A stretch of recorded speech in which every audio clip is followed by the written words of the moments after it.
Diddy's reality is disintegrating like a place of cards, and young Miami. All things considered, she's not too far off in the turmoil, losing everything. We as a whole know Diddy's been managing a significant PR bad dream since Cassie's Claim show hit the scene. However, prepare to be blown away. It's not only his standing enduring a shot, it's his financial balance, and who could have imagined, young Miami's as well. Young Miami, favor her heart, attempted to cause some harm control. She's been on an out-and-out PR mission, particularly after Cassie's legitimate bomb dropped. You know how it goes. Public appearances, web-based entertainment flexing, everything. Yet here's the kicker. A tricky visually impaired thing spilled the tea, uncovering everything as a brains PR stunt among her and Diddy. They said, and I quote, discussing interruptions, the subject in number 4 taught his ongoing sweetheart to have a virtual entertainment barrage, flaunting herself and children out in the open, and how cheerful they give off an impression of being. The additional 6 figures she moved past the end of the week presumably assists a ton with the eagerness to bet everything. Seen Diddy brushes cut youthful Miami. Could you at any point trust it? Our jaws are on the floor. Presently, I can read your mind. Why on earth could young Miami keep close by through all of this Diddy show that could cost him everything, even her own vocation? Since it's not just about affection and reliability, everything revolves around cash. In spite of the garish web-based entertainment way of life, the city young ladies parade, the dollars in their financial balances don't exactly match the promotion. At the end of the day, come on, their last collection didn't precisely break the outlines, selling what? 6 or 8,000 duplicates. Better believe it, not precisely moving in the batter. Thus, Miami has her focus on the big picture. That supposed 500 Diddy's throwing her direction consistently as her sugar child stipend. Cha-ching. Yet pause, there's something else. Diddy, being the considerate advocate he is, gave her the highest possible authority. The Carisha Kindly brand and all the charm that accompanies it. We're talking merchandise, a web recording, and supposedly, he even went a little overboard on a BAT hip jump grant for her.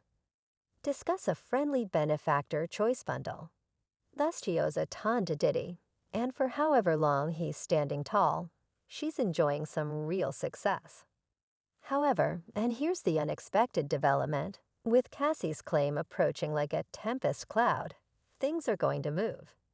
Diddy's power, once unshakable, is getting past him like sand. His organizations and the brands he's been cozying up to. Indeed, they're not having it. They're cutting ties quicker than you can say embarrassment. Why? Since he's turning into a responsibility, and nobody needs to be trapped in that tempest. Could we at any point truly fault these brands for escaping? That is to say, Diddy's by all accounts not the only one trapped in the claim storm. His organizations, and surprisingly, a few partnered brands are getting hauled into the turmoil. Cassie's Claim was definitely not a performance act. It was a gathering execution featuring Diddy, as well as his top dog organizations. Terrible Kid Diversion, Awful Kid Records, Amazing Records, Brushes Ventures, and DoCorp. They're all at the center of attention, expected to take responsibility for the activities of the man in charge. Be that as it may, stand by, there's more shows served with a royal flair. A couple of days after Cassie dropped her legitimate bomb, another claim hit the scene. This time, there wasn't really any need to focus on Diddy straightforwardly. Yet it roped in his previous Awful Kid Records president, Harve Pierre. Charges of an extended example of, we should simply say, obnoxious way of behaving. As per reports, it's a story of gathering exercises and anonymous partners, prompting a ton of disarray from 2016 to 2017. The organization's reaction? Gracious, they denied everything, expressing, The claims are from ages ago that were never brought to the consideration of the organization.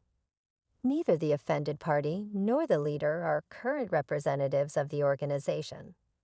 We are currently researching the charges, and our main concern is the security and prosperity of our representatives.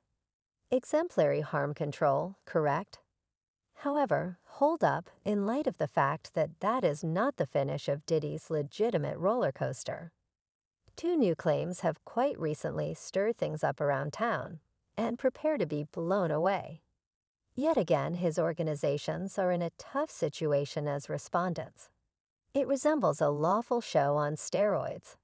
Two valiant ladies, Jane Doe and Satisfaction Dickerson Neal, have ventured into the spotlight, blaming Diddy for activities that have every one of us heaving. What's more, they didn't stop there. They've hauled huge names in with the general mishmash. Jane Doe pointed fingers at NCA Music Diversion Gathering and GFAN Records, making them respondents in this lawful confrontation. In the meantime, Euphoria Dickerson Neal named Terrible Kid Amusement, Awful Kid Records, and Brush Ventures in her legitimate adventure. It resembles a lawful chessboard, and the pieces are moving quick. Presently, here's where it gets wild. The aftermath from these allegations is hitting Diddy where it harms the most, his business domain. Macy's, notable retail chain expert, dropped a sensation. They're saying farewell to Diddy's image, Scene John. In a proclamation that caused a stir, they said, as a feature of our continuous survey of our image portfolio, the Scene John assortment has begun to get rid of the combination since late summer 2023. Diddy's items are being taken out and won't be accessible on the site. It's the course of business. Retail locations are continuously assessing and choosing what's applicable to clients. Oof. However, stand by, there's something else. The alcohol divine beings at Diageo are not messing about. They've been tingling to cut attaches with Diddy for some time now, and these new claims gave them the ideal reason. They hit the court, proclaiming that the new open and upsetting allegations against him risk obliterating an extremely durable harm to the tequila brand. Allegedly, they're not simply pushing him out as the face. They need to get rid of him, in any event, selling his portions in the organization. What's more, here's the kicker, even the Grammys, the apex of melodic accomplishment, needs to remove themselves. Reports are twirling that few foundation authorities are mobilizing to eliminate the tycoon hotshot from the Grammy list of attendees. There's a back and forth occurring at the foundation. With some colloquialism, it's simply not fitting